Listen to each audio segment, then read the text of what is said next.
History and Culture podcasts are a production of PCN, a nonprofit television network. Listeners like you make our programming possible. To learn more about PCN's mission and to support PCN with a donation, visit pcntv.com. This link and others can be found in our show notes. We appreciate your support. Welcome to PCN's History and Culture podcast. I'm Phil Beckman. This podcast series features interviews exploring Pennsylvania's rich history from the colonial era to industrialization, the Gettysburg Campaign to sports history, and from art to politics and more. Today we are joined by Peter Glogowski, a public heritage consultant. Welcome. Peter, what is limestone? So limestone is a sedimentary rock. It's widely found across the world. It's one of the most common sedimentary rocks, and it's primarily composed of calcium carbonate. That's the mineral. And limestone is also found throughout Pennsylvania quite extensively. Let's just go right into that. Where in Pennsylvania was it found and when?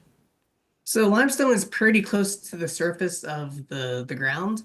It's found extensively through many of our valleys in south central Pennsylvania around the Susquehanna, and southeast Pennsylvania outside of Philadelphia.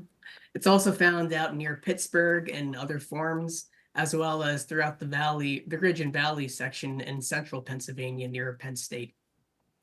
Why was limestone important to early colonists in Pennsylvania? So limestone was primarily used in agriculture, as well as it was used in lime-based mortars. A lot of the early barns and houses, especially out near Philadelphia, especially throughout the 1850s up through the 1890s, all used lime-based mortars. It wasn't until the 1890s that cement-based mortars really came into prominence. So a lot of the architecture across Pennsylvania really heavily relied on lime and limestone. How was limestone used in architecture? So as I mentioned, lime-based mortars were very common in the past, but also any barns or structures, the early canals along the Susquehanna, the Schuylkill, the Delaware, all those canal locks used lime mortars. A lot of the barns you see that are historic in nature probably used limestone if they were nearby a quarry. Limestone was a common resource in the past, along with timber and other raw materials. And you also mentioned that limestone was used in agriculture practices. Could you talk a little bit more about that? Absolutely. So when you look at the soils of Pennsylvania, Pennsylvania typically has more acidic soils. Now, one of the amendment strategies in the past was to take limestone, heat it up, and you burn it in effect, and that causes a chemical and structural reaction. And what you have is quicklime. Quicklime was spread on the ground, and depending on your soil condition, you would spread various amounts. What the lime did was it interacted with the soil structure and altered the pH to make it more, basically lower the acidity. And that lower acidity allowed the roots of plants to access key nutrients. Otherwise, plants would have a harder time growing, and the yields of many farmers in the past would have been much lower. How did the early settlers or colonists in Pennsylvania harvest this limestone? Quite simply, simple tools, a lot of hand labor. You're talking picks, axes. Later, you're talking about the use of dynamite. You would quarry the stone from below grade. You would haul the stone to the lime kiln, and then you would load the stone into the kiln and fire it up to make quicklime. Very labor intensive. It's pretty rudimentary up until the 1850s when you get more mechanized equipment. How did they extract limestone from quarries? So you would find a good location. The quality of the limestone was very important for determining whether it was going to be used for building projects or if it was going to be burned for use as lime. You would take off the top layer of soil, you would get down to your key bedrock, and then you would cut that out piece by piece. What were some of the major hazards for trying to extract this limestone from the quarries? So some of the major hazards were, Well, the fact that the stone could chip and it would come falling on top of you. Some of the other hazards were um, you know pretty basic rudimentary manual labor hazards, I think. And how did these historical quarrying practices affect the landscape and the local ecosystem in Pennsylvania? So the quarries in particular, um, a lot of them are still open. You can still see some of them, but later towards the 1880s, 1890s, and into the 20th century, the larger commercial quarries were these huge pits. A lot of them were below the water table, and so they would have to be pumped as they were being cut. Today, because you no longer have the pumps, the quarries are no longer active, they have filled back in with water. A lot of these larger quarries are fenced off, so they're not as visible to the public. And it's also, I would say, it's difficult to interpret quarries as a site of industry in the past because a lot of them are covered up, they're grown over by foliage. More commonly, I think people associate the limestone and lime industry with lime kilns, which often can still be seen from the roadside. Let's talk about lime kilns then. What are they? A kiln is a masonry structure which is used to hold the fuel, whether that's coal or wood, and the raw material, whether that's stone or shell. Shell was another common calcium carbonate based material that the early colonists would use if they did not have access to limestone. And kilns, basically, you would fill in the kiln with your fuel and raw material, then you would heat up the kiln over a period of time, and that would cause the physical and structural decomposition of the stone. And what you get then is lime. If you were to visit a lime kiln back in the early century, what would you see? Be very descriptive here, as if someone's never seen a lime kiln before. Okay, so lime kilns, far from being the romantic, type of sites that you might associate with a ruin today, these were industrial sites. These were dirty. These were smelly. You're talking about a lot of fumes. When you break down limestone, you have calcium, you have CO2, carbon dioxide, which is being released. That's one of the byproducts. So you're getting smoke from the decomposition of the limestone. You're getting smoke from the wood and coal being burned in these kilns. You're getting a very intense heat from the eye of the kiln, as well as from the top. And there are numerous injuries that have been reported in newspapers of lime burners being burned or having some other accident happen to them while they're at these sites. Um, it would have been a very physically demanding job. It would have been a very tedious job as well, because you're talking about a multi-day process. It's loading the kiln, it's monitoring the process of the burn over a period of days, and then unloading the kiln and then selling to customers. So these were very dirty areas. Were all lime kilns the same? Did they function differently? Did they look differently? So the basic process of heating up the limestone, breaking it down, that remained the same over the past, from the 1600s up through today. But you get advancements in the technology of kilns. Early on, you get mixed feed kilns. That's where you combine your fuel and your stone together in the same chamber. By the 1830s and 40s, what you get are developments called separate feed kilns. So you have your fuel outside of the main chamber so that you're preventing the mixture of different components. And those are supposed to have been more fuel efficient and have a cleaner byproduct at the end. How was the quality of the lime assessed before shipping it out? So when you take the lime from the kiln, you have various grades. The roughest grade was called lump lime. Some of the lime was impartially burned based on the type of kiln and the type of fuel you were using. So sometimes you get these lumps of unburned material. And you could still use those as a farmer. If it was impartially burned, you could still spread that material onto the soil. You would slake it, which means introducing some moisture, whether that's water or just from the atmosphere with it being humid in the east. And then you would spread that onto the soil.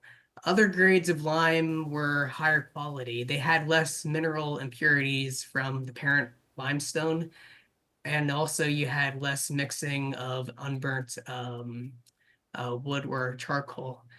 Um, and when you're talking about using lime for plaster or mortar, you wanted a higher grade product because uh, you had different standards for construction and for making wood lathe plaster in the past. How was the lime transported? Early on, it was transported by a horse and cart. You would load the limestone from the quarry, haul it to your kiln, and then farmers would pick up the lime with their farm wagons. As you get advancements in transportation technology across Pennsylvania, you get canals, particularly running north-south along the Delaware, Schuylkill, and Susquehanna. You also have the Union Canal, which connected Middletown up to Reading. And so you can do more greater distance transportation by canal for some of these commodities. When you get the railroads introduced and really spreading across the Commonwealth, you're able to see an emergence of commercial lime companies and limestone companies, which are shipping products across the state and as far as New York, Cincinnati, outside of the state too. So the trade really becomes more commercialized as transportation technology enables companies to ship their products farther and farther. How far did limestone travel back when it was just done by a horse? So from what I've seen in the past, records indicate that farmers would haul lime anywhere between 5 and 10 miles. And was this a profitable business? Burning the lime, selling the lime? Yes, absolutely. Any area in Pennsylvania, lime was a very basic commodity that was used by farmers, that was used for building your house. If you lived in town, you had lime dealers who were, they were also selling other building products. And so if you're a contractor, if you're a homeowner, hey, I have to go down to the local dealer and buy my lime so I can replaster my house. If you're a farmer, you're going to your local lime kiln or lime burner and saying, hey, I need 50 bushels of lime for my 5 acre field this fall.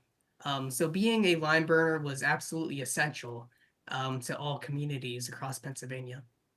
Were lime kilns operated year round or seasonally? So most lime kilns in rural districts, these were seasonal operations, particularly in the fall and winter months.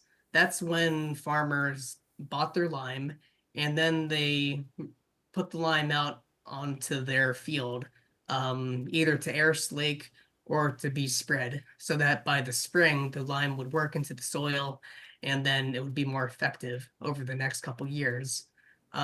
You're talking about in the past when you're building houses or other masonry structures. Typically, that's done in the summertime. So you might have some commercial lime burners in cities and towns who are operating year round. Are there still lime kilns around today? And if so, what do they look like? And are they still being used? Absolutely. So you can drive around some of the back roads of Pennsylvania, and if you look closely, you'll see lime kilns poking out of tree lines on the edge of fields. These are small masonry structures. They might look like a cave entrance, because the eye where you would remove lime, that's often a feature that people can recognize.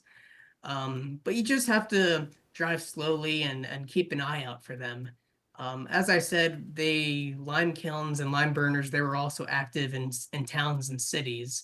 But because towns and cities are built over so much more frequently than rural areas, those are often torn down or less visible today. But I will say the limestone and lime industry is still present in Pennsylvania.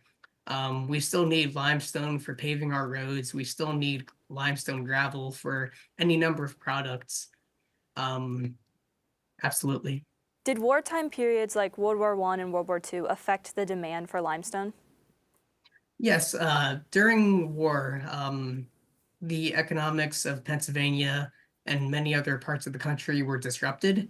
Farmers continued burning lime on their own properties and their own kilns up through the early 20th century. We're talking about farmers who've decided that it's more economical to make their own lime rather than purchase lime from commercial dealers and other outlets. It's not really until the 1940s and 1950s that farmers transition away from burning lime themselves. Is there still limestone resources in Pennsylvania that remain untapped today? That's an interesting question. I'm probably not the best person to ask or to answer that. I know that we do have companies like Pensy. They're still active. They have many quarries and sites that still operate across the state.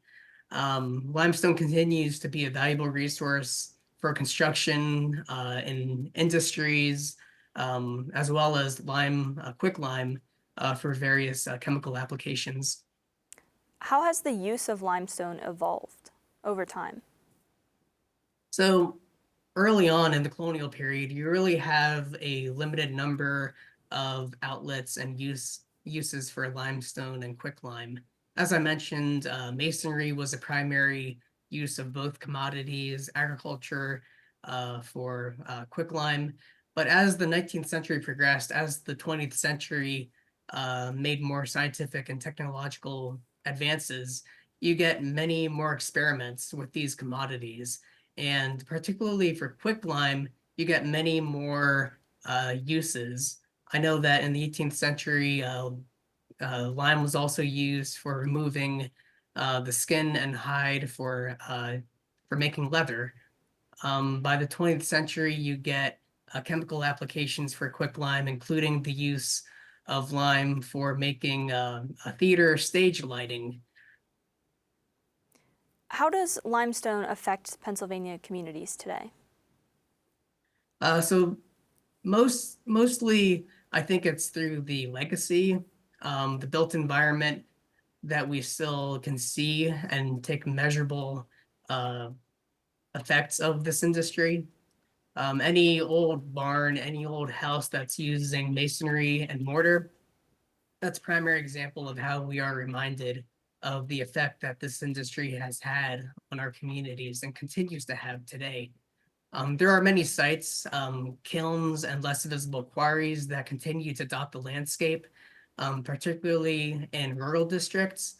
But I would absolutely encourage everybody to go out and just look around their neighborhood to see how many areas you can spot limestone or lime-based mortar, or even think about agricultural fields and how those crop yields were affected by soil amendment. How is the impact of the lime industry remembered today? I think it's mostly on a local level. I think we're talking about local history, local sites, people who are familiar with old lime kilns or old quarry pits would say, "Oh yes, I remember when that was active when I was a kid," or "I remember when my father told me a story." Um, so absolutely on the local level, community by community, I think we all share in this heritage. Um, now countywide, statewide, it's absolutely critical to understanding the relationship between industry, communities, and the natural environment. Could you talk a little bit more about that relationship? What does that look like? So I think the relationship is um, it can be measured in certain ways, um, as far as where resources are present, where they're not present. You can almost measure the growth of a community or a town, and you can look at what resources are available and how people used or abused those resources in the past. And how did you get interested in limestone and its impact on Pennsylvania? Well, I grew up in Berks County, And we have a lot of lime valleys in this area. We're part of the Great Valley in Pennsylvania. And just, growing up, you see old farm fields, you see old structures, and you also see lime kilns all around. And so I think being curious, looking at these ruins and questioning what was this structure used for and how does it affect my life today?